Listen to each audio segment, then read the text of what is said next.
नमो नमः। हरिः ओम। श्री गणेशाय नमः। श्री गुरुभ्यो नमः। वेदाय नमः। वेदपुरुषाय नमः। नमस्ते शारदे देवी सरस्वती मतिप्रदे वसत्वं मम जिह्वाग्रे सर्वविद्या प्रदाभव। अधिक मास पुरोहित व्याख्यानमालेतील कलश स्नपन विधी हा विषय आज अरुण वजे गुरुजी मांडत आहेत। कलशस्य मुखे विष्णुः कंठे रुद्रसमाश्रितः मूले तत्र स्थितो ब्रह्मा मध्ये मातृगणास्मदाः कुक्षौ तु सागराः सर्वे सप्तद्वीपा वसुन्धरा ऋग्वेदोऽथो यजुर्वेदः सामवेदो यथर्वणः अंगैश्च सहिता सर्वे कलशन्तु समाश्रिताः अत्र गायत्री सावित्री शांती पुष्टिकरी तथा या पद्धतीनं विचार करता एक कलशाच्या अर्चेनंतर किंवा अर्चेमध्ये देवता स्नपन 81 कलश सांगितलेले आहेत, 108 कलश आहेत आणि सहस्र कलशाभिषेक अष्टोत्तर सहस्र कलशाभिषेक पद्धती असा एक विचार मांडलेला आहे। तर देवता शुद्धी म्हणजे त्या प्राकार शुद्धी, त्या मंदिराची शुद्धी या विचाराने हे कलश स्नपन विधी सांगितलेला आहे। तर त्याबद्दल आज अरुण वझे गुरुजी आपल्याला मार्गदर्शन करणार आहेत। त्यांना मी विनंती करतो त्यांनी आपल्या व्याख्यानाला सुरुवात करावी।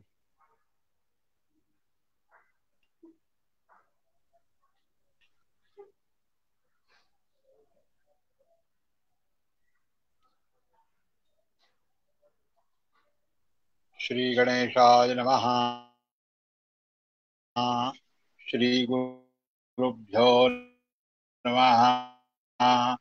सरस्वत्यै नमः नमः। तत्त्वाय अहे मानवरुणेः बोधिरूपं समान आयो प्रमोदी। श्री गणेश आणि गुरु सरस्वती यांना वंदन करून अधिक मास पुरोहित व्याख्यान मालेतलं हे पुष्प सादर करीत आहे। आजचा विषय आहे कलशाभिषेक। एक कलशापासून सहस्र कलशापर्यंत जो विशेष स्नपन विधी किंवा अभिषेक केला जातो याविषयी आज थोडा आपण विचार करणार आहोत, याविषयी जाणून घेणार आहोत। तर कलश काल प्रतिष्ठा हा विषय मांडत असताना ज्याच्यामध्ये शिखर कलश प्रतिष्ठा, सशिखर प्रतिष्ठा, शिखर कलश म्हणजेच देवालयावरचा अत्युच्च असणारा शिखरस्थ कलश आणि या शिखरस्थ कलशाच्या अनुषंगाने प्रासाद स्नपन आणि शिखर कलश स्नपन, या शिखर कलशावर जो अभिषेक विशिष्ट कलशाच्या माध्यमातून केला जातो त्याला अनुषंगून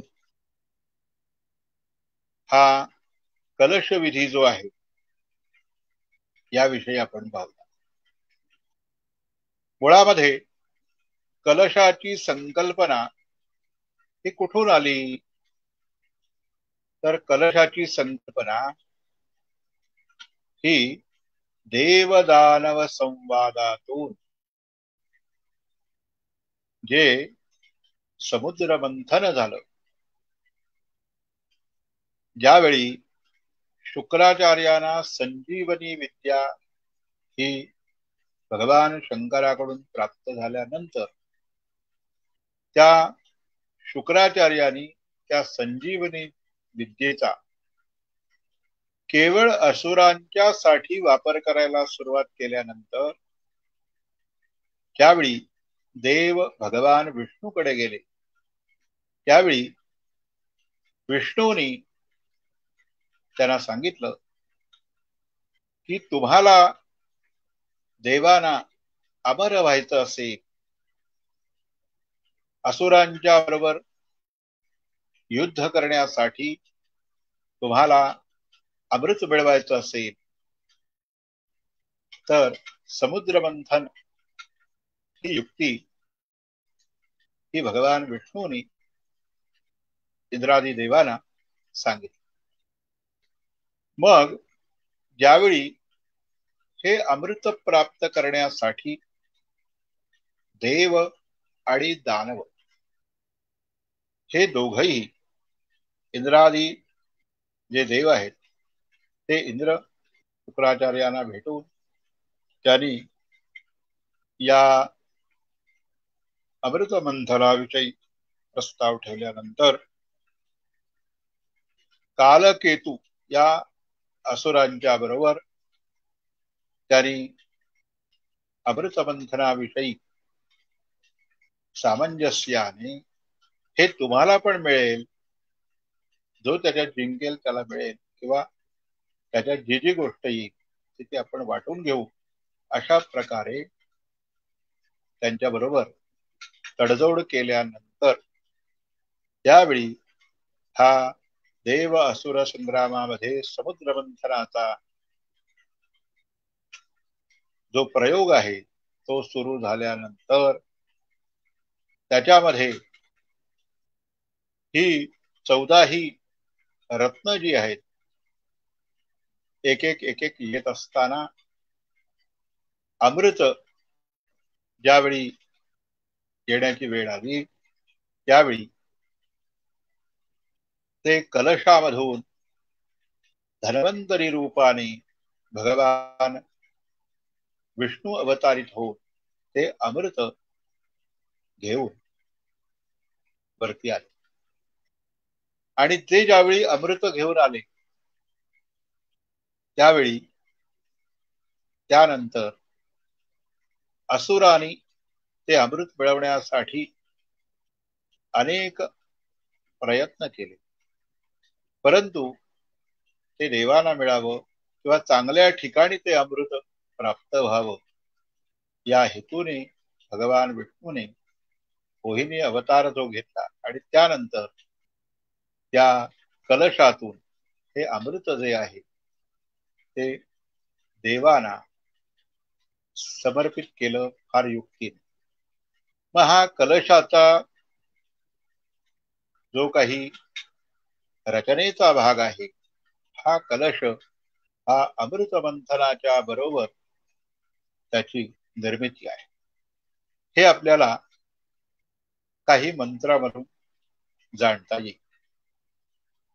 देवदानव संवादे मध्यमाने महोदधौ, समुद्रामध्ये महोदधी म्हणजे समुद्र, हे मंथन करत असताना उत्पन्नोसी तदा कुंभ, त्या ठिकाणी तो कुंभ उत्पन्न झाला आणि विष्णूने स्वतः तो धारण केला. विष्णुना वितृतो स्वयं विष्णूने देवदानव संवादे मध्यमाने महोदधौ उत्पन्नोसी तदा कुंभ विधृतो विष्णुना स्वयं त्वत्तोये सर्व तीर्थानी, त्या पाण्यामध्ये सर्व तीर्थ ही समाविष्ट होती. देवा सर्वे त्वयि स्थिताः, देवही सगळे जे आहे ते त्या ठिकाणी होते.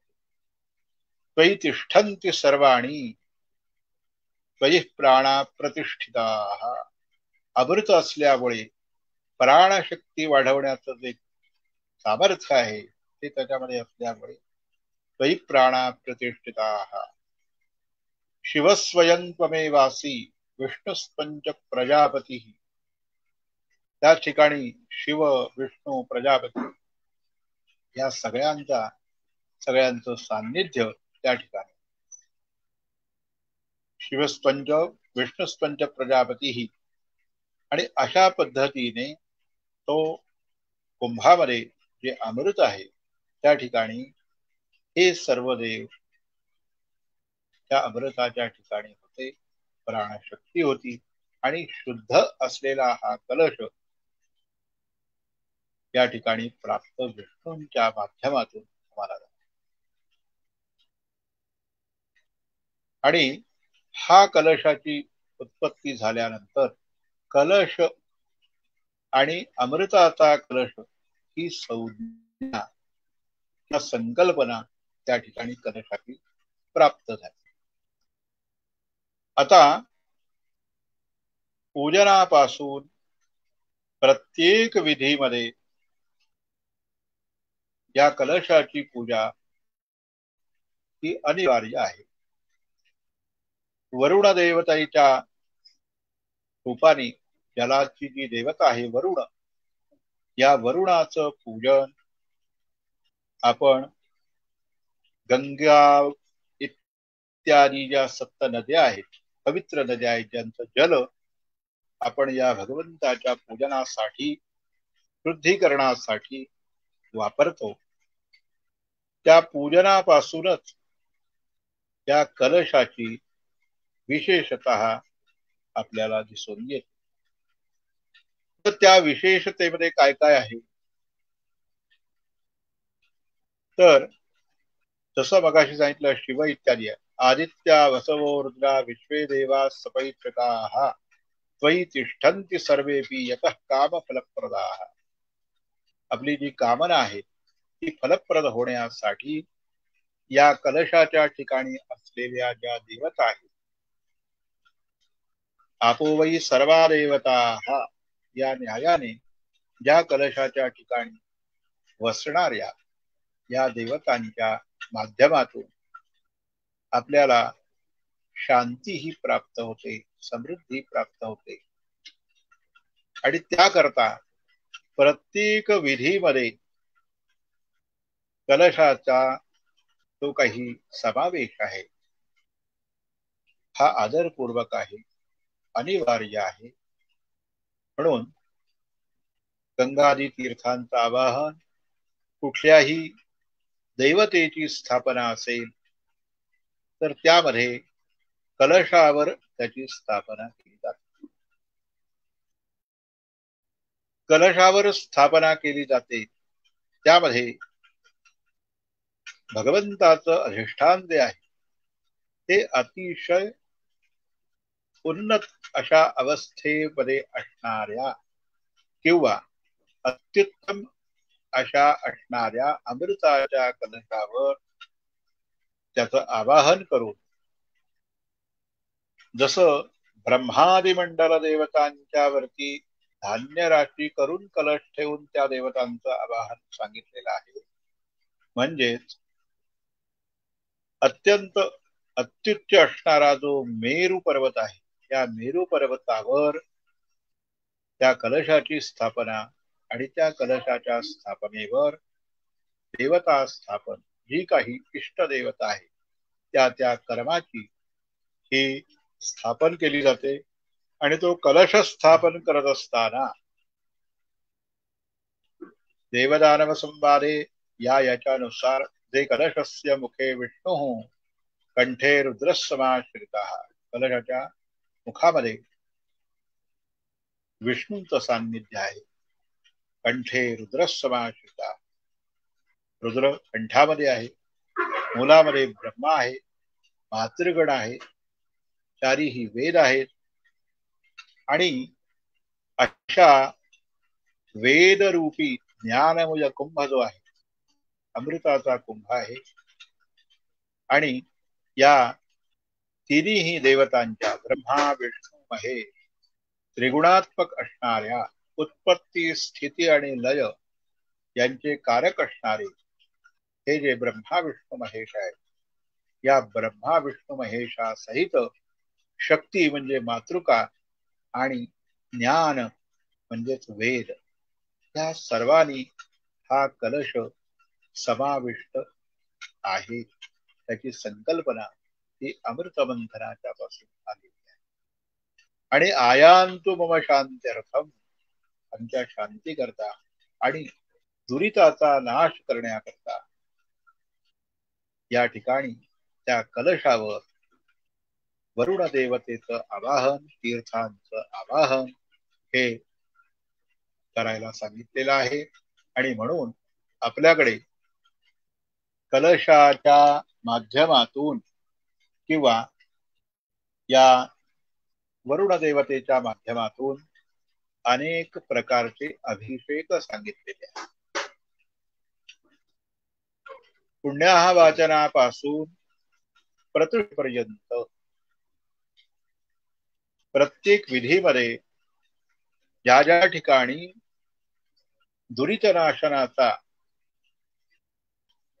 एक उपाय याच्यामधून सांगितला गेला, त्या त्या ठिकाणी या कलशाच्या मध्ये असलेलं पाणी किंवा हा अमृत कलश या माध्यमातून ते त्या कलशातलं घेतलेलं अभिमंत्रित जे जल आहे त्या जलाने हा अभिषेक केला जातो. बौधायन सूत्राप्रमाणे महारुद्र करायचा असला किंवा अन्य काही उदक शांती सारखे विधी आहे ज्याच्यामध्ये कलश अभिमंत्रित केले जातात. महारुद्र असेल तर 11 कलशावर 11 रुद्राचं आवाहन करून त्या कलशांना अभिमंत्रण केलं जातं. त्या कलशांच्या ह्याच्यामध्ये महारुद्राचा जप जो आहे तो त्या ठिकाणी स्पर्श करून दर्भाच्या माध्यमातून जोडून त्याला ते पाणी अभिमंत्रित केलं जातं आणि मग शिवाला ते ध्वनिनाद इत्यादी करत असताना ते अर्पण केलं जातं. या पाण्यामध्ये या जलामध्ये मंत्राच्या अनुषंगाने त्या लहरी किंवा त्याच्यामध्ये शक्ती किंवा शुद्धी विशेष जे जे मंत्र असतील त्या मंत्राने ते अभिमंत्रण केल्यानंतर ते जे जल आहे हे अमृतासारखं होतं जे शुचित्व देत. मग या शुचित्वासाठी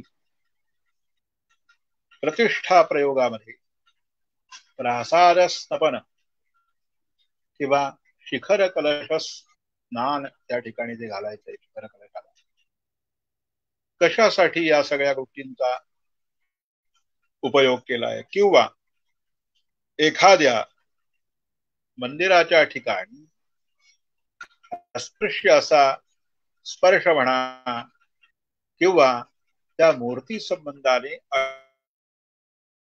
येणार जे काही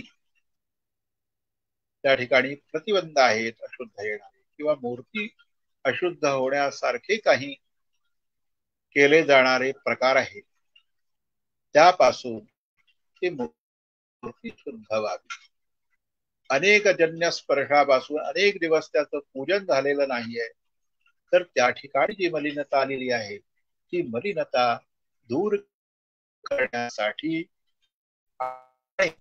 कृतकर्मातलं न्यून हे राहू नये, न्यूनातिरिक्त दोष राहू नये आणि देवकला सान्निध्य जे आहे ते अतिशय उत्कृष्टपणे व्हावं याकरता त्या कलश स्नपनाचा विधी जो आहे तो समाविष्ट केलेला आहे.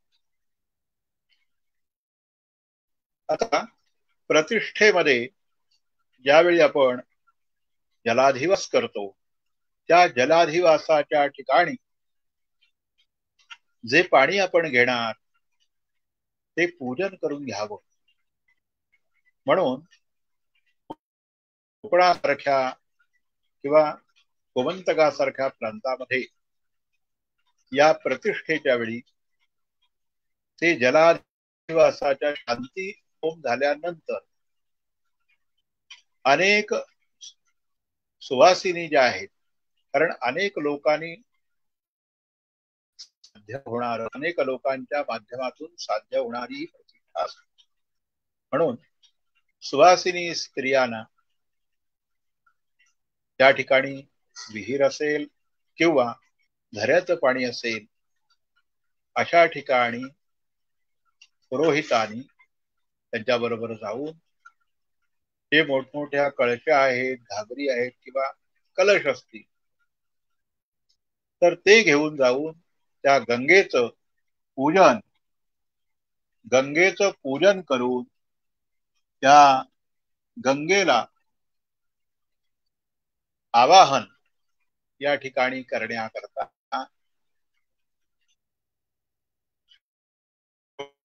पूजा करून ते गंगा स्वरूप जल आहे ते त्या कळशात भरून आणि मोठ्या उत्साहाने वाजत गाजत ते गंगेचं पाणी जे आहे हे पाणी हे जलाधिवासाच्या त्या भगवंताची मूर्ती त्याच्यामध्ये शुद्ध होण्यासाठी अधिष्ठान शुद्ध होण्यासाठी आणि हे गंगा पूजन जे आहे हे फार मोठ्या श्रद्धेने, कारण गंगेचं एक महत्व असं आहे की ती शतयोजना जरी लांब असली तरी ती स्मरणाने ही या ठिकाणी येऊ शकते. म्हणून नमामि गंगे तव पाद पंकजं सुरासुरैर्वंदित दिव्य रूप मुक्तिंच मुक्तिंच ददासि नित्यं भावानुसारेण सदा नराणां. भावानुसार आपल्या सद्भावानुसार ती भुक्ती आणि मुक्ती ही देत असते. गंगांगे तियो ब्रूयाद योजनानां ततैरपि मुच्यते सर्व पापे विष्णु लोकम सगच्छ. सर्व पापांमधून ती आपल्याला मुक्त करते म्हणजे शुद्ध करते. म्हणून त्या गंगेचं पूजन करू. या कलशामध्ये ते अमृतमय गंगेचं पाणी समाविष्ट करून त्या प्रतिष्ठासारख्या विधीला भगवंताच्या स्नानाकरता ते आणलं जातं. कलश कसा असावा याचेही प्रमाण काही आहे. मग तो कलश कंठाकडे कसा असावा, मध्यभागी कसा असावा, खाली कसा असावा.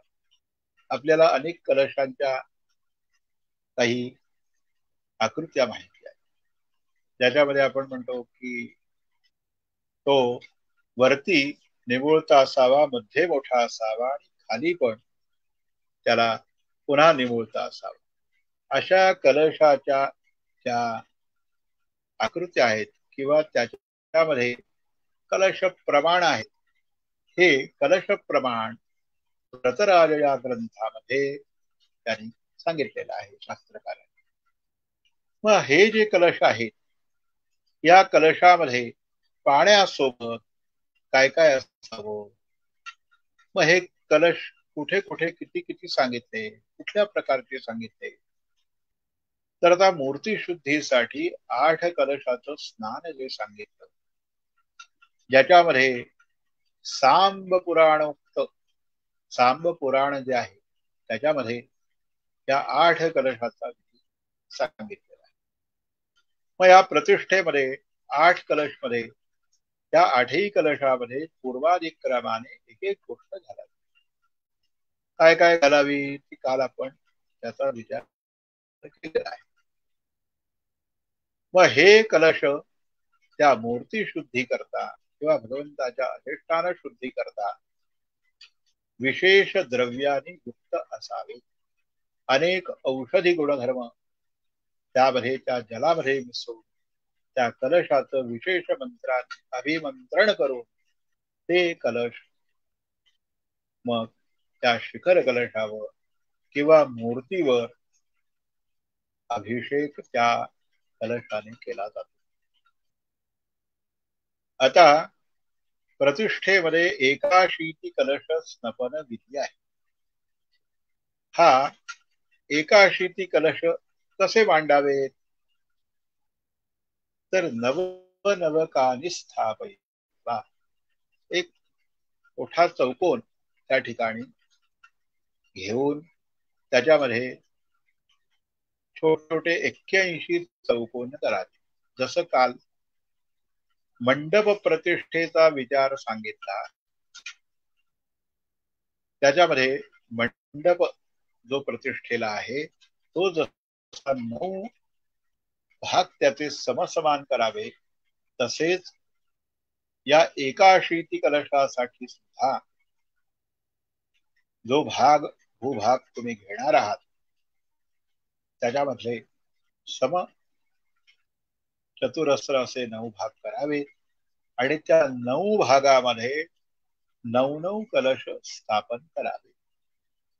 यामध्ये 8 दिशेचे 8 आणि मध्य भागातला 1 असे 9 कलशांची रचना त्या ठिकाणी सांगितली.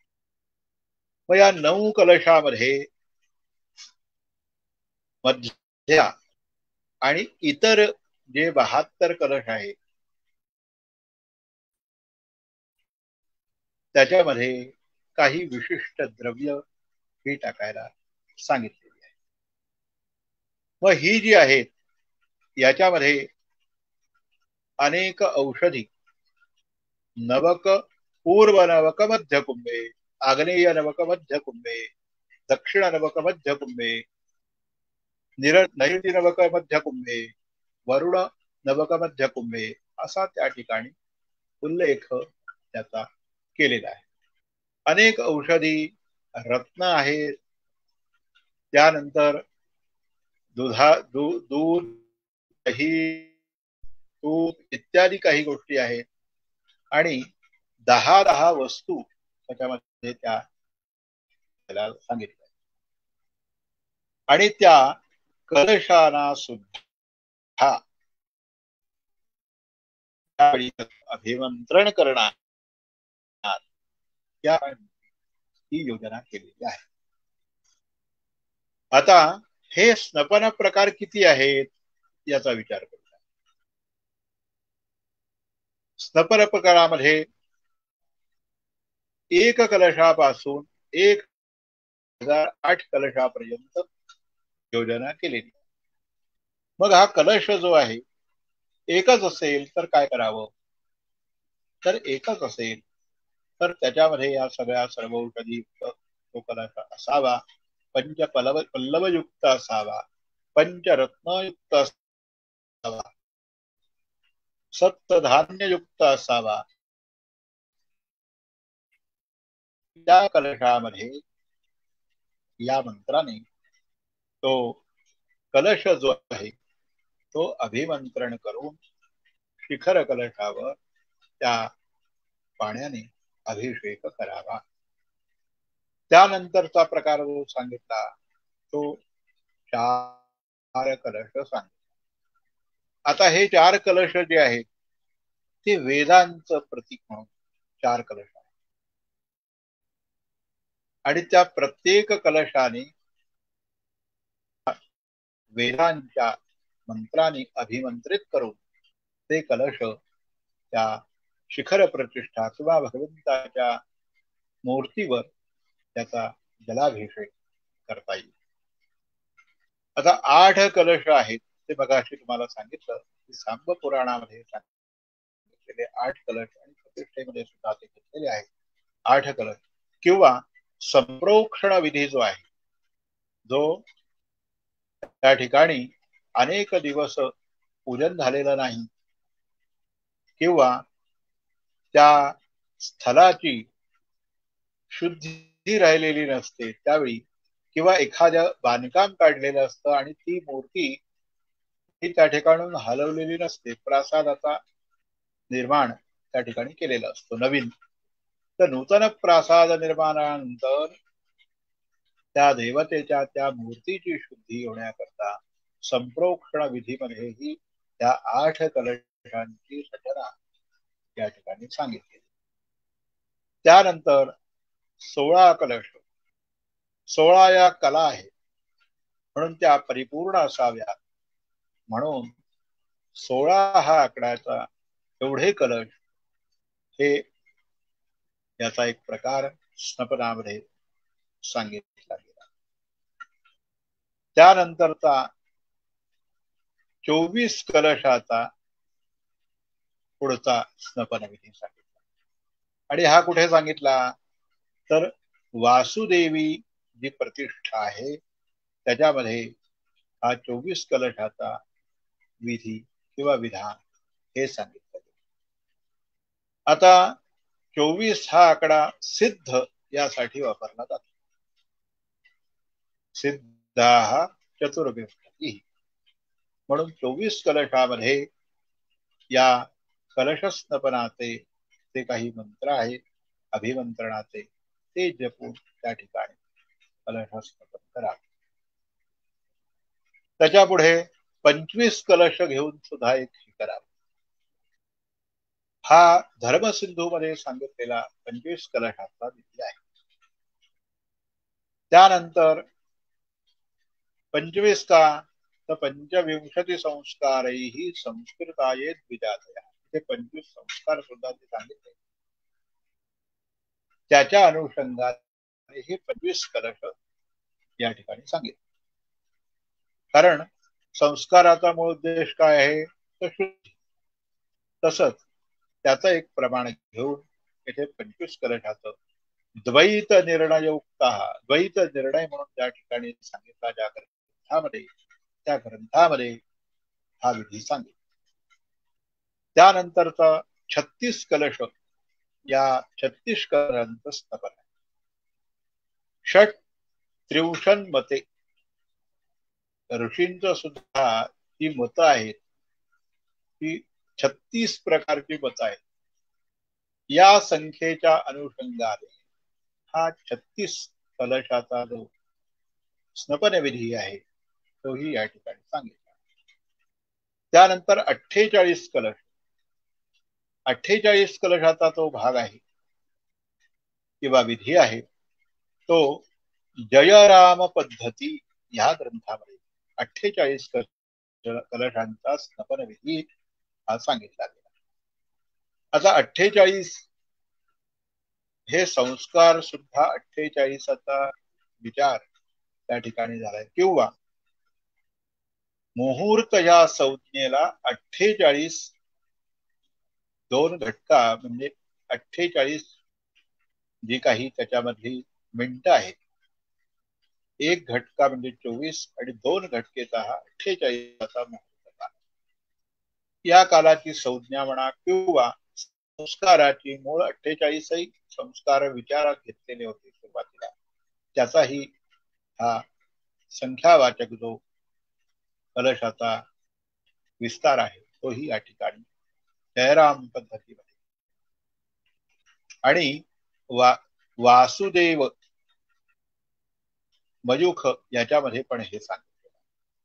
त्यानंतर 64 कलश 64 कला असंही आपण म्हणतो. 16 कला म्हणतो 64 विद्या म्हणतो. त्या 64 प्रकारच्या ज्या विद्या आहेत या भगवान कृष्णांकडे होत्या. मग या 64 कलशाच्या संख्येने हा कलश विधी धर्मसिद्धीमध्ये सांगितलेला. त्यानंतर 90 कलश मयूख जे आहेत त्या मयूखामध्ये 90 कलशाचा विधी स्नपन विधी सांगितला. त्यानंतर 27 नक्षत्र गुणुले 4 चरण म्हणजेच 108 या जपमाला असते ती 108 मण्यांची असते. म्हणून या 108 मण्यांच्या संख्ये सम हे कलश 108 घ्यावेत असं वासुदेवी मयूखामध्ये सांगितलं. त्यानंतर 84 कलश याचा स्नपन विधी करावा जो त्रिविक्रमाने सांगितला त्रिविक्रमोक्ता. त्यानंतर 88 कलशाचा जो विधी आहे हा सुद्धा हेमाद्री मताने हेमाद्रींनी सांगितलेला आहे. 145 कलशाचा हा स्नपन विधी जो आहे तो सारदीप या ग्रंथामध्ये सांगितला गेला. 250 कलश त्याच्या पुढचा ते आग्नेय हे जे पुराण किंवा अग्नी पुराण असेल त्याच्यामध्ये आग्नेयोक्ता हा असं म्हटलेलं आहे. 250 कलश हे स्नपन विधीला घ्यावे. त्यानंतर 500 कलश स्नपन विधीला घ्यावे. हेही आग्नेय पुराणामध्ये सांगितलं म्हणजे अग्नी पुराणामध्ये सांगितलेलं आहे. आणि 1008 कलश ही आग्नेयुक्त म्हणजे अग्निपुराणाने या ठिकाणी सांगितलेले आहे. आता या 1 पासून 1008 कलशांचे विविध स्नपन विधी हे आपल्याला त्यांनी या पद्धतीने सांगितले. मग कलशाभिषेकाची आवश्यकता काय आहे हे आपल्याला जाणून घ्यायचे. कलशाभिषेकाचा मुख्य हेतू अशुची, देशकाल, पतितादी स्पर्शन किंवा पतितादी स्पर्शजन्य दोष निवृत्ती, अर्चा शुद्धी, देवकला सान्निध्य, प्रतिमाना शुचित्व येण्यासाठी किंवा प्रतिमा संपादनाच्या ठिकाणी शुचित्व येण्यासाठी या कलशांचे विधी देशाने सांगितले गेले.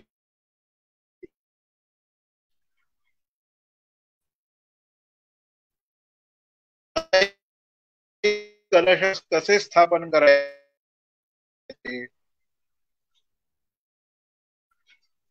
वेदी त्याच्या पाहिजे. 2 वेदी तयार करायच्या, 3 वेदी. या वेदी ज्या आहे त्या किती उंच असाव्यात, तर आपण जो हस्तोच्छ्राय 1 हस्त उंच घ्यावी. प्रत्येक वेदी जी आहे एकाहून एक अशी उंच घ्यावी आणि चारही बाजूना त्या कलशाची रचना जसं 4 कलशापासून 1008 कलशापर्यंत त्या मापनाच्या वेदी तयार कराव्या आणि त्या वेदीवर सप्तधान्य इत्यादी घालावं. त्याच्यावरती ते कलश ठेवावे आणि ते कलश स्थापन करून विविध सूक्त जी आहे ती जप करावा. श्री सूक्ताने सुद्धा त्याचं एक अभिमंत्रण हे सांगितलेलं आहे. आता 1 दिवसाची प्रतिष्ठा असेल तर तो एकच कलश घेणं हे योग्य ठरतं. पण अनेक दिवसांची ज्यावेळी प्रतिष्ठा असते आणि जीर्ण आदी दोष दूर होण्याकरता किंवा प्रतिमांचा उद्धरण किंवा पवित्रीकरण करण्याकरता नूतन प्रतिष्ठा कर्मामध्ये सर्वसंग उपहारक असे 2 दिवस त्या ठिकाणी घ्यावे. आता प्रतिष्ठेच्या व्यतिरिक्त 1008 कलशांचा समावेश करायचा असेल आणि त्या ठिकाणी जसं प्रतिष्ठा कर्म हे एकाने करणं किंवा काहीच ठराविक लोकांनी करणं, अनेक त्याच्यामध्ये लोकांचा समावेश, कारण ते कर्मच एवढं मोठं असतं की थोडक्या लोकांमध्ये होऊ शकत नाही. सर्व समाजाला त्या ठिकाणी आपल्याला घेऊन ते कर्म करायचं असतं.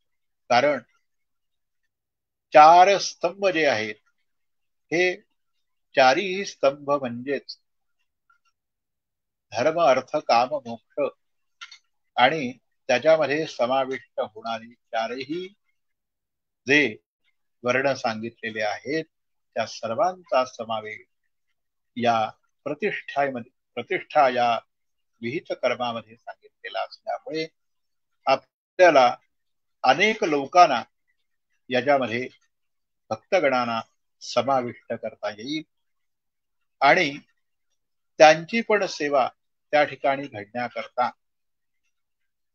त्या प्रतिष्ठेमध्ये अभिमंत्रण केलेलं कलश जो आहे तो एका विशिष्ट सांगितलेल्या वेशभूषा याने युक्त होऊन, जसं उदाहरणार्थ सोवळं असेल, उपरण असेल, धोतर असेल, उपरण असेल किंवा बायकांना नऊवारी हे सांगितलेलं आहे किंवा साडी असेल, या आपल्या भारतीय मूळ जो आपला वेश आहे किंवा वेशभूषा आहे, या वेशभूषा आपण अंगीकारून या कलश विधीमध्ये अनेक लोकांना समावेश करून हा कलश विधी 1008 किंवा त्याच्या अगोदरचे सुद्धा अगदी 81 कलशाच्या स्थापनापासून 1008 पर्यंतचे कलश आहे. या कलशामध्ये आपण त्या माध्यमातून या लोकांना या धार्मिक विधीमध्ये समाविष्ट करू. कारण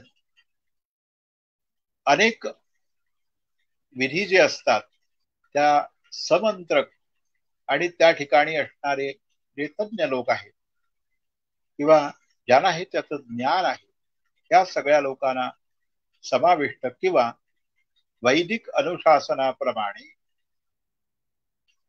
जे त्याच्यातले मुख्य ऋत्विज असतील, आचार्य असेल, ब्रह्मादी बाकी पलोक्त लोक असतील, या सर्व लोकांची कार्य ही निश्चित केलेली आहेत. कारण त्याचं ज्ञान त्यांच्याकडे पाहिजे आणि ते ज्ञान असल्यामुळेच त्यांना या ठिकाणी विशेष या हवनादी कर्मामध्ये समाविष्ट केलं जातं आणि समंत्रक ते झालं पाहिजे. परंतु इथे काय होतंय की त्या शिखर कलशावर ज्यावेळी आपण हे कलश स्थापन करणार त्यावेळी अनेक लोकांची जे स्थापन केलेल्या मंडपापासून शिखरापर्यंत पोहोचण्याकरता अनेक लोकांची साखळी करून ते कर्म हे परिपूर्ण करता येतं किंवा त्याच्यामध्ये त्यांना या कर्मामध्ये समाविष्ट करून घेता येईल. हे जे अष्टोत्तर सहस्र कलश आहेत, या कलशाच्या माध्यमातून हे स्नपन करत असताना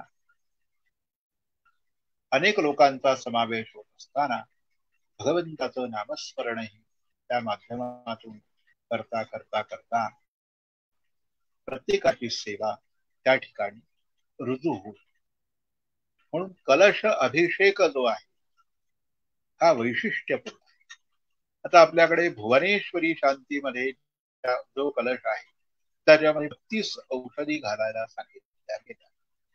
दोष परिहार याची तीव्रता हे लक्षात घेऊन गायत्री औदुंबर कुशदूर्वा इत्यादी जे सांगितलेली द्रव्य आहेत ती द्रव्य त्या ठिकाणी एकत्र करून त्या कलशाच्या माध्यमातून त्या स्त्री सौभाग्य किंवा त्या ठिकाणी स्त्रीच्या ठिकाणी असलेली दुष्टमासारी सूचित दोष आहेत ते दोष परिहार होण्यासाठी या 32 औषधींचा प्रयोग केला. पुष्ठम मावसी हरिद्र चंदनम वचा चंपकमुस्ताख्या सर्वौषधोदकस्मृताः. या 10 औषधी सांगितल्या ज्या कलशामध्ये आपण घालतो. सप्तमृत्तिका सांगितल्या ज्या ज्या ठिकाणी सप्तमृत्तिका म्हणजे ज्या ठिकाणी समृद्धी आहे त्या समृद्धीच्या ठिकाणच्या या मृत्तिका आहेत.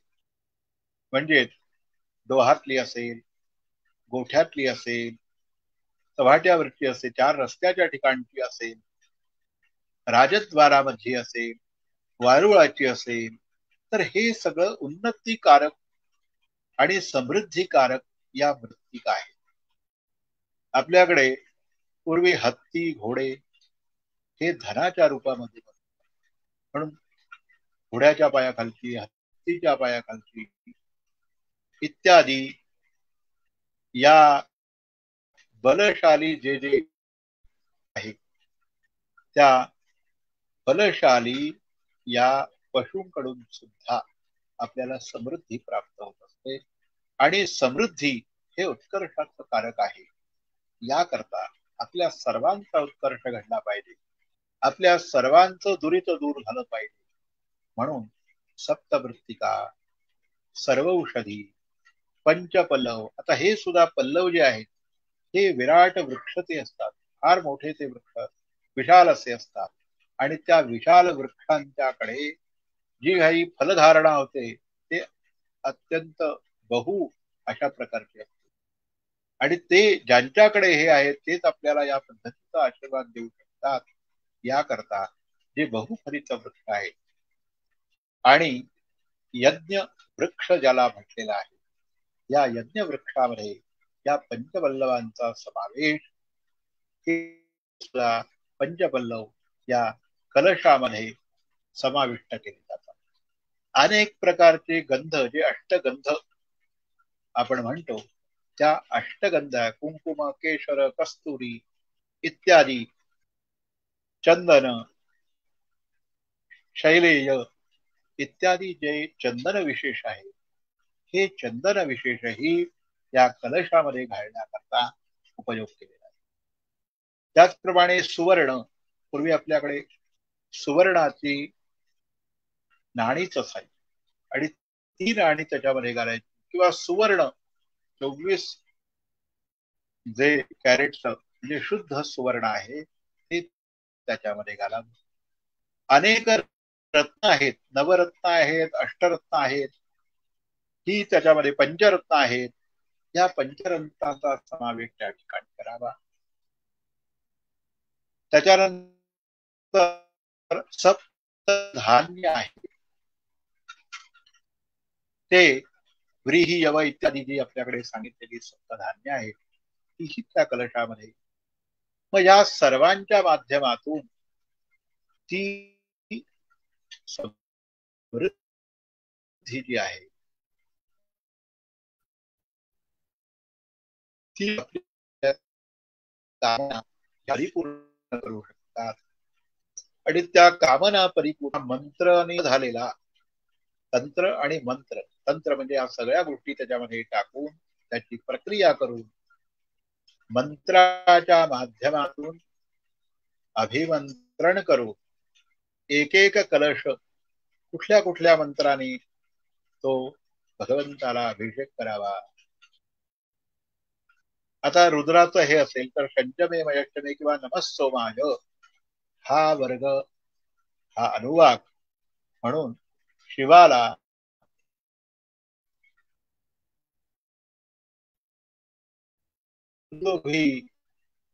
किंवा अन्य सगळे जे वाद्य आहेत त्या वाद्याच्या ध्वनिनादा माध्यमातून हे कलशाभिषेक त्या ठिकाणी विशेष रूपाने करावे. सर्व वाद्य भगवंताला प्रिय आहेत, वेगवेगळ्या ठिकाणी ती सांगितलेली आहेत. म्हणून घंटा ही जे हे सुद्धा एक सर्व वाद्याचं प्रतीक आपल्याकडे सांगितलेलं आहे. म्हणून घंटा वाजवत वाजवत सुद्धा त्या कलशाचा अभिषेक हा भगवंताच्या मस्तकावर, भगवंताच्या मूर्तीवर किंवा भगवंताच्या अधिष्ठानाच्या ठिकाणी केला जातो. आता मूर्ती संबंधी आपण ज्यावेळी नित्याभिषेक करतो त्यावेळी सुद्धा जे अभिषेक पात्र आपण स्थापन करतो त्या अभिषेक पात्र कलशाच्या त्याच माप साधारणपणे आकृतिमानाचं असावं. म्हणून देवाला नित्याभिषेक सुद्धा एकादशी अगदी सकृत आवर्तनापासून लक्षावर्तनापर्यंत किंवा कोटी आवर्तनापर्यंत तो अभिषेक या मूर्ती संबंधी केला जातो.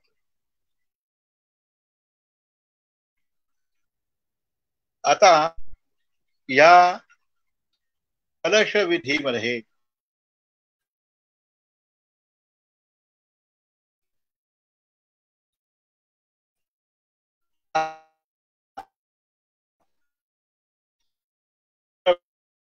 करावं असा एक त्याच्यामध्ये विशेष रूपाने कलशामध्ये बाहेरून कलशा कंठापासून कलशाच्या मुळापर्यंत ते प्रत्येक एक एक असा आडवा बघितला तर करण्याची एक आपल्याकडे पद्धती शास्त्रांनी सांगितली. जसं उदक शांतीचा कुंभ असेल तिथपासून प्रत्येक अभिमंत्रित कुंभ, अगदी पुण्याहा वाचनाच्या पासून जे हे कुंभ आहे ते अभिमंत्रित करण्यापूर्वी सूत्रवेष्टित करावे, अलंकृत करावे, वस्त्र सुद्धा त्याला आपण करावी, वरती नारिकेल फल हे आपण ठेवतो आणि त्या नारिकेल फलावर त्या देवतांचं पूजन हे विशिष्ट रूपाने सांगितलं. आता 8च कलश असतील तर त्याच्यामध्ये इंद्रादी नामभिः त्याचं आवाहन करावं. इंद्रादी अष्टलोकपालांचं आवाहन करून ते अभिमंत्रित त्या ठिकाणी करावेत असं अर्चा प्रयोगामध्ये, प्रतिष्ठा प्रयोगामध्ये स्नानविधीच्या वेळी जे कलश आहेत त्या कलशावर त्या इंद्रादी देवतांचं आवाहन सांगितलं. अशा प्रकारे देवतांचं विविध स्वरूप जे आहे ते स्वरूप हे प्रतिभावान देवकला याने समाविष्ट व्हावं याकरता या कलशाच्या विशिष्ट अभिषेकाची रचना ही केली. कर्नाटक पासून दक्षिण भारतामध्ये शतकलशाभिषेक किंवा याकरता एक भव्य मोठी अशी रांगोळी काढली जाते, ज्याच्यामध्ये ही सगळी सुचिन्ह असतात. स्वस्तिक, कलश, ओम, त्यानंतर शतपत्र, त्याच्यामध्ये 100 कमळांचं किंवा 24 कमळांची आकृती असलेलं, 16 पाकळ्यांची आकृती असलेलं कमळ, अशा कलशाच्या त्या कमलाच्या विविध रंगांनी युक्त असलेलं असं एक त्या ठिकाणी मोठं बृहत असं कमल आकृती हे करून त्याच्यामध्ये 8ही दिशा, जसं मी मगाशी सांगितलं की अष्टदल निर्माण केलं, तर त्या अष्टदलामध्ये आणि मधला जो भाग आहे कमळाचा मध्यभाग, या मध्यभागामध्ये असे 9, 90, 81 कलश स्थापन करता येतात. असेच ज्यावेळी 1008 कलश आपण स्थापन करणार त्यावेळी प्रत्येक अष्टकलशाचं समजा आपण पद्म निर्माण केलं रंगवल्लीने, तर ते केवढा मोठा करावे लागेल, त्याचा व्यास त्या पद्धतीचा घ्यावा लागेल आणि त्या प्रत्येक कलशामध्ये, प्रत्येक पत्रामध्ये 108 कलश हे बसवावे लागतील आणि मध्यभागामध्ये सुद्धा काही कलश, ते 9 मिळून मध्यभाग आणि 8ही दिशा मिळून त्या कलशांची रचना ही करावी लागते. अजून एका ठिकाणी त्याला बाह्य जो भाग आहे त्याच्यामध्ये श्रीयंत्राकार ही रांगोळी काढून सुद्धा या कलशाची रचना सत्वरजतम या बाहेरचा परिघ जो आहे तो त्या रंगाचा करून त्याच्या आतमध्ये मध्यभागी एक अग्नीचं सान्निध्य म्हणून समई जी मोठी लावली जाते ती 7ही त्याच्यामध्ये वाती घालून, 7 वाती घातल्या म्हणजे अग्नीचं स्वरूप हे त्या ठिकाणी सिद्ध होत. सप्तजिव्हा म्हटलेलं त्याला. म्हणून प्रत्येक जुन्या पद्धतीची आपण जर समई बघितली असेल तर त्याला 7 वाती घालण्याची त्याच्यामध्ये व्यवस्था आहे आणि ही व्यवस्था लक्षात घेऊन त्या कलशाभिषेकाच्या ठिकाणी त्या दीपाचं कर्मसाक्षी म्हणून ज्यावेळी स्थापना केली जाते त्यावेळी किंवा एखाद्या सप्ताहाच्या ठिकाणी अनेक लोक ज्यावेळी नामस्मरणाच्या ठिकाणी एकत्र येतात, सभेच्या ठिकाणी एकत्र येतात, त्या ठिकाणी या दीपाची स्थापना कर्मसाक्षी अग्नी या देवतेच्या रूपाने केली जाते आणि त्याला वस्त्र पण त्या ठिकाणी खालचा जो भाग आहे त्याच्यामध्ये वस्त्राने विभूषित केलं जातं आणि मग त्या कलशांचा जे अभिमंत्रण आहे हे वेगवेगळ्या पंचसूक्तांनी म्हणा, वेगवेगळ्या वरुण आपदेवतेच्या मंत्राने, त्याच्यानंतर इंद्रदेवतेच्या मंत्राने, त्यानंतर शांती मंत्राने, बलाच्या काही मंत्राने, त्या देवतेच्या मंत्राने हे अभिमंत्रण केल्यानंतर तो कलश हा विशेष त्याची षोडशोपचार पूजा करून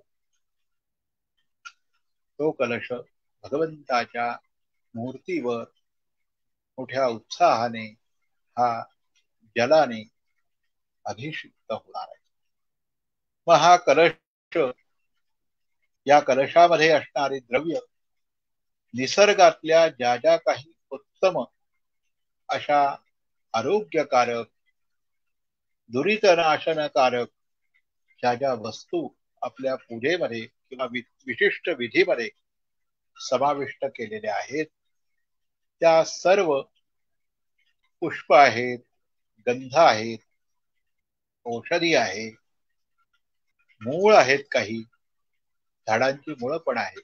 मुळापासून शेंड्यापर्यंत झाडांपासून निर्माण होणारे जे जे उत्कृष्ट पत्र, पुष्प इत्यादी जे आहे हे तो म्हणजे पाण्यामध्ये मिसळून ते पाणी अभिमंत्रित करून भगवंताला अर्पण करायचं आहे. अशा प्रकारच्या या कलशाची जी महती आहे ती फार मोठी. म्हणून या कलशाच्या माध्यमातून भगवंताची जी काही कलावृद्धी आहे ती कलावृद्धी होते आणि याचा अनुभव घेऊन आपल्या सर्व अभ्यासू आणि त्रिकालदर्शी ऋषींनी, सत्पुरुषांनी, ग्रंथकर्त्यांनी या कलशाचा समावेश हा सगळ्या ठिकाणी केला आणि सगळ्या ठिकाणी करून अशा प्रकारचे विशेष स्नपन विधी किंवा शतकलशाभिषेक, सहस्रकलशाभिषेक हे आपल्याला प्रत्येक पिढीपर्यंत परंपरेने वेगवेगळ्या प्रांतातून वेगवेगळ्या पद्धती ज्या आहेत किंवा वेगवेगळ्या सूत्रकारांची किंवा ग्रंथकर्त्यांच्या विशेष अभ्यासाने आपल्याला ते प्राप्त झालेलं आहे. मग हा कलश किंवा हा कलशाभिषेक हा किती श्रेष्ठ आहे बघा, आपल्याला किती उपकारक आहे बघा, आपल्याला कल्याणकारक किती आहे बघा. म्हणून दैनंदिन आपल्या जीवनाची जी सुरुवात होते, ज्याच्यामध्ये आपण देवपूजेला प्रारंभ करतो, त्या प्रारंभापासून या कलशाचा विधी आपल्याला सांगितला.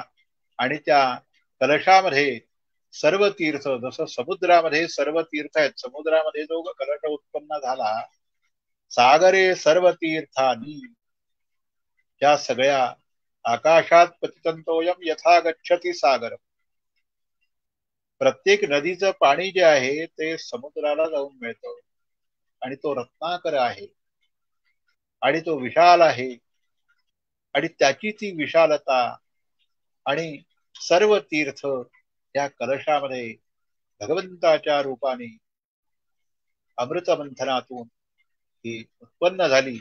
आणि त्यावेळपासूनची जी आपली ही परंपरा आहे ही आपली अति उत्कृष्ट असणारी कलशाच्या माध्यमातून अभिषेकादी, कलशाच्या माध्यमातून शुद्धीकरणाची, कलशाच्या माध्यमातून देवकला परिपूर्णत्वाला येऊन सर्व जीवांना, सर्व भक्तांना, सर्व देवतांच्या असणाऱ्या, देवतांविषयी श्रद्धा असणाऱ्यांना, त्या सर्वांना हा जो अमृतमय कलश आहे, हा अमृतमय कलश हा सर्वांना समृद्धी देणारा आहे.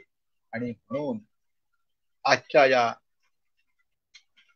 मालिकेमध्ये हे पुष्प आपण समर्पित करत असताना या कलश विशेष हा एक विषय घेऊन आज आपण त्याच्यावर विचार केलेला आहे. आज त्याच्यावर काही मंथन थोड्या प्रमाणात आपण केलेला आहे. याचा विचार अजूनही पुष्कळ मांडता येतील, अनेक औषधींची नावं पण सांगता येतील, परंतु जे विशेष त्याच्यातले समूह आहेत हे समूहाच्या रूपाने मी तुम्हाला त्या औषधींची ओळख तात्पुरती सांगितलेली आहे. पण विविध ग्रंथामध्ये विविध जे काही त्याच्यामध्ये घालण्याचे हे सगळे विशेष औषधी युक्त असणारी द्रव्य आहे. ही द्रव्य या ठिकाणी सांगितली गेली आणि कलश 8 म्हणजे अनेक प्रकारचे आपण बनवतो, ज्याच्यामध्ये सुवर्ण, रजत, ताम्र, त्याच्यानंतर पितळीचा पण आपल्याकडे कलश असतो. असे कलश मृत्तिका कलशापर्यंत हे कलश आपल्याकडे एका एका प्रमाणाने सांगितलेले आहे. ज्याला सुवर्णाचा शक्य असेल त्यांनी सुवर्ण कलश, म्हणजे आधी पूर्वी आता राजे राजवाडे होते त्यांच्याकडे सुवर्ण कलश असते, रजत कलश, त्यानंतर ताम्र कलश. ताम्रा ह्या कलशाच्या ठिकाणी देव प्रतिष्ठित होतात असंही एक वचन आहे. म्हणून आपल्याकडे सगळे तांब्याचे कलश घेण्याची पूर्वीपासून पद्धत आहे आणि ही परंपरा आपल्याकडे मोठ्या प्रमाणात आहे. त्यानंतर पितळीचे कलश असतात, त्याच्यानंतर कांस्य या धातूचे कलश असतात आणि मृत्तिका कलश आहे. म्हणून संस्कारामध्ये अगदी शेवटच्या संस्काराच्या ठिकाणी तो मृत्तिका कलश आपण वापरतो आणि सामान्यपणे मृत्तिका ही शुद्ध करून त्याचे कलश आपण आपल्या विधीमध्ये जे वापरतो ते एक उत्तम प्रकारचे कलश या ठिकाणी सांगितले आणि त्या कलशामध्ये असणार हे अमृतमय जल हे आपल्याला समृद्धी देणार आहे. या अधिक मास पुरोहित व्याख्यानमालेमध्ये कलशाविषयी आज जे काही विवेचन या ठिकाणी झालेलं आहे ते संपूर्ण भगवंताला, त्या वेदपुरुषाला अर्पण कर. आजचं जे पुष्प आहे हे मी समर्पित करतो आणि माझ्या वाणीला विराम देतो.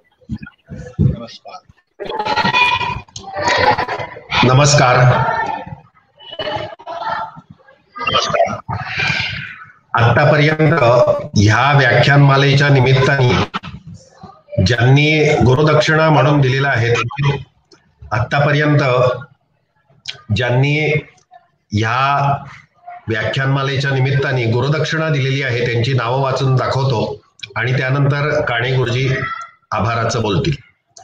हर्षवर्धन फडणीस, श्रीपाद कुलकर्णी, मृदुला बर्वे, केदार रेमणे, अतुल गांगल, मिलिंद संत, सुनील सोमण, वैभव लवाटे, मिलिंद केंदुरकर, श्रीकांत बर्वे, केदार आचार्य, शिवप्रसाद बाकरे, उमेश जोशी, अमोल पागे, शंतनू धर्माधिकारी, दिगंबर गाडगीळ, संजय भाटवडेकर, पद्मनाभ नरसीकर, विश्वयोगेश्वर भटगायत्री, हरिहर खांडेश्वर यांनी याच्यामध्ये गुरुदक्षिणा म्हणून दिलेला आहे. या सर्वाचा विनियोग समारोपाच्या दिवशी वक्त्यांच्या गुरुदक्षिणेच्या निमित्ताने करण्याचं निश्चित केलेलं आहे.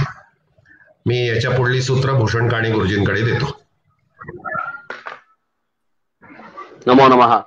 आज वझे गुरुजींनी कलशाभिषेक पद्धती हा विषय आपल्याला समजावून सांगितलाय. कलशाभिषेक पद्धतीमध्ये एक कलशापासून 1008 कलशापर्यंतचा विचार आहे. शिखर कलश, देवदानव संवादातून कलशाची निर्मिती, कलश संकल्पना काय आहे, शुक्राचार्यांचा विचार, शुक्राचार्यांची कथा सांगितली की कलशाच्या बाबतीत येणारी. त्यानंतर अमृत कलश म्हणजे तो कलश अमृत जेव्हा निर्माण झालं त्याबरोबर तो कलश आलेला आहे समुद्र मंथनातून. कालकेतू असुराचा विचार सांगितला.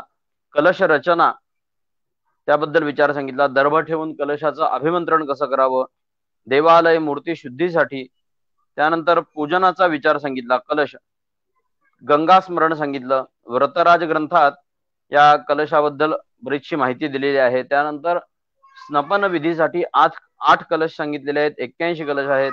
त्यांचा अभिषेकाचा विचार आहे. स्नपनाचा कलशांचा प्रकार 1 कलशापासून सुरू होऊन 1008 कलशापर्यंत होतो. त्यामध्ये 4 कलश आहे, ते 4 वेदांचं प्रतीक आहे. 8 कलश आहे, 16 कलश कलांचं प्रतीक आहे. 24 कलश वासुदेवी प्रतिष्ठा या विचारात सांगितलेलं आहे. सिद्ध पण 24 आहेत. त्यानंतर 25 कलश धर्मसिंधू मध्ये सांगितलेले आहेत. द्वैत निर्णय ग्रंथामध्ये सुद्धा 25 कलशांचा विचार दिलाय. 36 कलश ऋषी मत आहे. ऋषींची जी 36 मतं आहेत त्याचा विचार करून 36 कलशांचा विचार दिलेला आहे. 48 संस्कार आहेत, त्यामध्ये 48 कलशांचा विचार दिलाय. 64 विद्या आहेत, त्या 64 विद्यांचा विचार करून 64 कलश आहेत. मयूख इत्यादी ग्रंथ आहेत, त्याच्यामध्ये 90 कलश सांगितलेले आहेत. त्यानंतर त्रिविक्रमोक्त जी प्रतिष्ठा पद्धती आहे त्याच्यामध्ये 84 कलश आहेत. 108 कलश आहेत. हेमाद्रीच्या मताने 88 कलश सांगितलेले आहेत. त्यानंतर सारदीपिका ग्रंथामध्ये 145 कलश आहेत. 1008 इतक्या कलशांची रचना किंवा ते कशासाठी वापरावेत, वासुदेवी, मयूख, अग्निपुराण इत्यादी ग्रंथामध्ये सर्व सांगितलेले आहे. त्याच्यामध्ये कलशामध्ये जे काही घातली जाणारी द्रव्य आहेत ती कोणती आहेत तर सप्तमृत्तिका आहे, धान्य आहे, रत्न आहे, धातू आहे, पुष्प, पंचामृत, मूळ म्हणजे झाडाचं एखादं मूळ, त्याची त्वचा, त्याची फुलं, पानं, हे कलावृद्धीसाठी सगळं सांगितलेलं आहे. म्हणजे देवताची किंवा त्या मंदिराची शुद्धी या विचाराने हे सर्व कलश स्नपन विधी त्यांनी सांगितलेला आहे. शेवटी त्यांनी सांगताना आकाशात पर्यंतोयम यथा गच्छति सागरम सर्वदेव नमस्कार हा केशवम प्रति गच्छते, म्हणजे सागराचं पाणी सुद्धा या कलशांमध्ये घालायला सांगितलंय. सुवर्ण, रजत, तांब, पितळ आणि शेवटी माती हे सुद्धा कलश म्हणजे मातीचा कलश सुद्धा वापरावा असं त्यांनी आपल्याला सांगितलेलं आहे. त्यानंतर कलशाभिषेक पद्धतीमध्ये आणखीन खूप विवेचन आहे, पण आपल्या वेळेच्या मर्यादेनुसार वझे गुरुजींनी आपल्याला कलशाभिषेक पद्धती समजून सांगितलेली आहे, त्याबद्दल मी धन्यवाद देतो. सर्वे सुखिनः सन्तु, सर्वे सन्तु निरामयाः, सर्वे भद्राणि पश्यन्तु मा कश्चित् दुःखमाप्नुयात्. ओम शांती शांती शांती.